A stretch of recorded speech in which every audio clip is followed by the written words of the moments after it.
right, it's daybreak. On Rise News, and it's time for the press preview.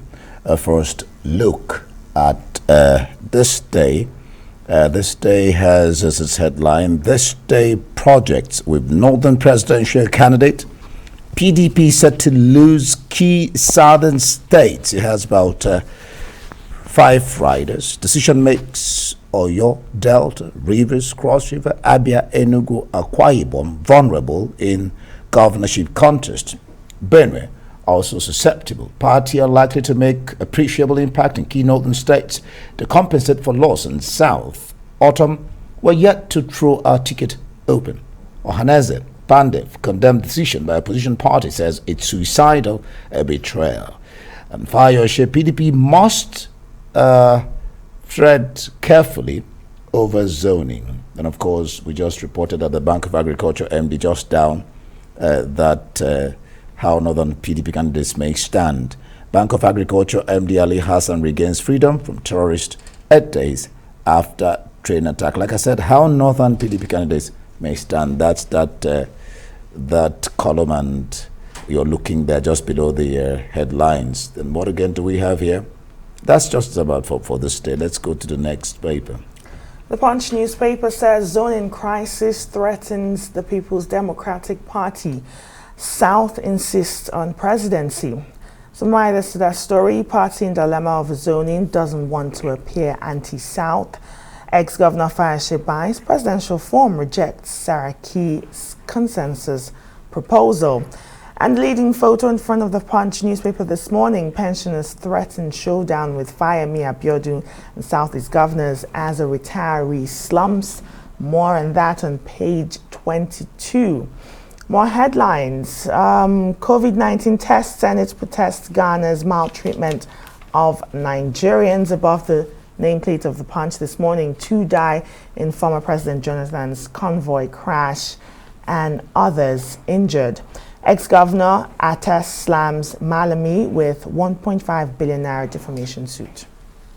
The Nation newspaper is leading with zoning as well. Cultural group Ohaneze lashes the People's Democratic Party as the former governor of Ekiti Fayoshe fought consensus. The Central Bank of Nigeria fines 4 banks over crypto transactions. Terrorists threaten to kill attacked train hostages. And that's on page 25. And Dangote Adenuga Rabi remain on Forbes' rich list, page 7 in the Nation. All right, let's look at the Tribune. If we have the Tribune newspapers, yes, that's it. 2023, INEC estimates 90 million votes. That's found on page 2 with 2 riders, 18 political parties to field candidates in 1,491 constituencies, about 1 million election officials to be used in 846 polling units. Then just beside that, where you have the pictures, NURTW sacks MC Olomo, dissolves Lagos State Council on page 3. Then down that you see NDLEA arrests drug cartel queen in Taraba State. That's it for the Tribune. Some international papers this morning. Financial Times says Western allies impose harsher sanctions yet on Russian banks. Sberbank and Alpha Bank hit. Putin and Lavrov families targeted, while Finland seizes atoll. Another headline here on the Financial Times: Facebook's owner plans Zuckbucks digital coins foray into the metaverse, while Elon Musk is set to make his voice heard on Twitter's board. Now, the Times, the UK to send armored vehicles to aid Ukraine. All right, I think we should bring Bello in now. All right, Emmanuel Bello, good morning. Glad to have you join us on Daybreak. Let's start with, of course, our sister publication, ThisDay newspapers. ThisDay projects with Northern presidential. ThisDay projects, I guess that's what that should be, with Northern presidential candidate PDP set to lose key southern states. Well, this is the analysis of ThisDay What's your sense of these analysis? Because they're saying that if this happens, they may not even get all the votes they want in the north. Or Haneza is saying that this is wrong, you know, I mean, and Governor Tommy is saying, well, they have not concluded, the NEC will decide. What's your sense of all this, the zoning or not zoning for PDP? Good morning. Yeah, first let's commend ThisDay, because I mean that's what great newspapers do. They do projections, you know, and great networks also almost call out elections. So this is a beautiful piece of journalism, going behind the story and to look at, you know, to give out figures and estimates on what it is projecting of the outcomes of elections. So this is the kind of journalism you know, ThisDay has been, ThisDay has championed it in the past. So it's a beautiful one. Those picking the ThisDay newspaper today, we get a first-hand analysis of what zoning can do to the PDP. As at yesterday, Governor Otom of Benue State was already up in arms saying that, look, they didn't even say that they were going to throw it open, you know, saying that that was just a media, the media made it up and that there was never a time. But that's also because of the backlash, the immediate backlash after that story, you know, came out. All groups saying that what it looks it's like a surrender to the North. Because when you say you're throwing it open, it's almost as if you are saying that you are precluding the South. What most people wanted the PDP to do was to actually zone to the South, you know, keeping with the mood of the nation. And in this ThisDay projection, all that came out very clearly in bold relief. What will happen if PDP insists on zoning the presidency, opening it the way it is. But you know, a paper yesterday was also saying that the PDP is conscious of the voting strength of the North and must have capitulated or surrender to that. Remember that people like Atiku, Tambuwal, you know, continuously banning those figures, saying that, look, the only way PDP can ever think of making it back to the presidency, that way we pass through the North. That it has there's no way if you have a southern candidate. They keep saying that. So maybe yesterday, what the PDP did yesterday was a surrender to that or a reflection of that. One paper actually suggested that it was done out of that fear. But what ThisDay projection is showing is saying, it's clearly showing how you know, the party will fare should it insist on what it's doing, or if it is not very clear about you know, zoning it to the South, with Ohaneze actually coming out outrightly to say it's a betrayal of trust of some kind.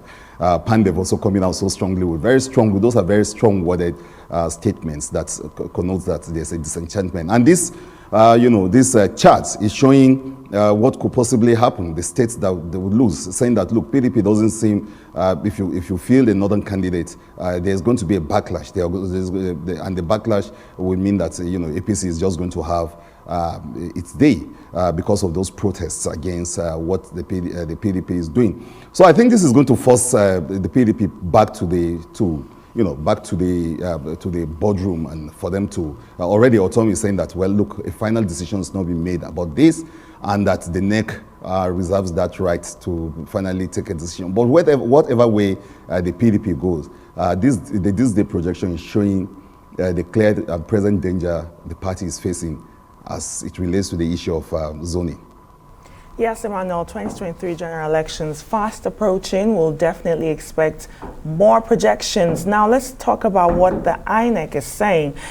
This says on the Nigerian Tribune, INEC estimates 90 million voters, 18 political parties to field candidates in 1,491 constituencies. Now this is compared to the 2019 registered voters, where we had a little bit above 82 million registered voters. But when it came to the actual votes, the turnout was about 28,600,000 people. How can the INEC and the Nigerian government really sensitize people to come out and vote? Because it's pretty critical at this point. Well, Nkechi, one of our reports, ThisDay report the other day, talk about the changing electorate, the fact that more people really want to vote this time around. I think there's never a time that these elections have become so very, very conscious, people so conscious of, voting more than this time around. So I see better turnout. But you're right, the INEC and also the parties we have to actually sensitize, do a lot of sensitization, bring out their voters to the field, so that you don't have those voters, apathy that we used to have in the past, because you see a disconnect between figures on one hand and, of course, actual voting. And normally it affects outcomes of election. But like I say, I think Nigerians really, really want to vote this time around. Everyone is ready for this election. A lot of people want to, have a say in what happens, considering what a lot of people see as the dismal failure of this administration. So they would like to see whether, for whatever reason, whether at the state level and every other level, you see a situation where candidates are talking about themselves, talking about what they can do and what they cannot do, talking about the fact that they are presenting themselves as candidates for change and, showing their record. So a lot of people very excited about this election. It seems to be an election that is going to be, to some extent, reflect the wishes of the people, because if you listen to people, you talk to people, the people I've spoken to so far, a lot of people really want to come out this time around and see whether their vote is going to, make a difference in what is happening to their lives. And from your perception, Emmanuel, do you see the election being free and fair?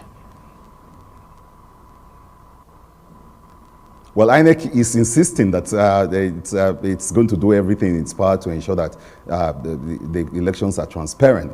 And of course, again, like INEC will continuously say, it's up to the political parties and the Nigerians themselves. The idea of transparent election or free and fair elections again still reside with the masses in most cases. Of course, there are people who say, look, no matter what the masses do, figures get changed and all that. But elections so far have shown that if some of the elections we've shown that these things are getting better. Votes are getting, are getting counted. The votes now count, and that if we push further with civil society, the media, beaming searchlight with relevant bodies, if we continuously talk about it, harp on it, talk about the fact that you shouldn't sell your vote, talk about the fact that you shouldn't be swayed by any other thing, any primordial interest other than using your vote to effectively bring about a change. The process can only get better if we continue to push and push. Some elections, the state level, show that somehow a number of elections, for instance, that popular will sometimes actually prevails at the end of the day. So let's hope for the better, Kenneth, and hope that we will play our role in beaming those lights. And INEC too, saying that it will do everything to ensure that these elections are transparent enough. And let's see whether, yes, for once, these elections will really be free and fair. All right, Emmanuel. Well, I was just thinking, is PDP boxing themselves into a corner? Now, Punch says zoning crisis threatens PDP. South insists on presidency. Now, if South insists on presidency and North says they have numbers, if eventually he's zoned to the South and North rebels, what happens? If he gets to the South if he gets to the North and South rebels, they will seem to be playing into the hands of the ruling party. What do you think?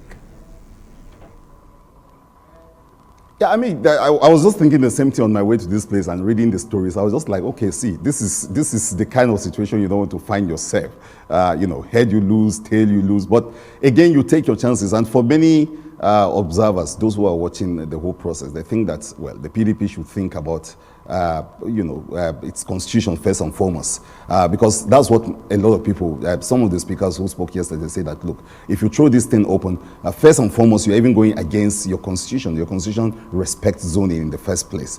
So, and if you look at the backlash, the fact that all, Ohaneze came out, Pandef came out to condemn, even before PDP made it official.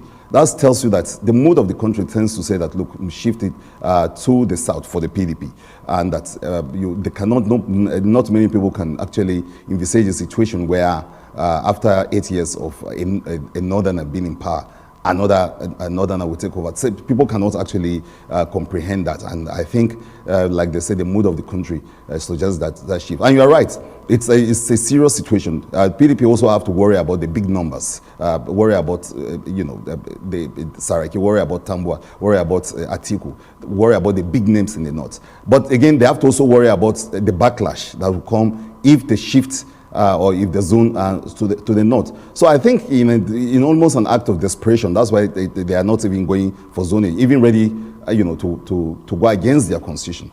So it's a serious situation for the PDP, and it comes with a lot of thinking and a lot of planning. But then there are people that will say that, look, 2020 elections will not just be entirely about zoning or about the kind of consideration political parties are considering. It will be about Nigerians wanting some true changes and looking out for the candidate, for the person, irrespective of where it's coming from, so that they can cast their vote for such an individual. There are people who still hold on to that Nigerians will want to go for a person, a personality, someone that has the ideas to change the country. That will be going, that's beyond voting, that's beyond some other primordial kind of considerations of political parties. That's about competence, that's about who can do the job. But of course, these other issues are issues that the PDP and every other party, even the APC, will have to grapple with that eventually, the issue of where to zone their power, the presidency. Well, thank you so much, Manuel Bello, for joining us on the press preview today.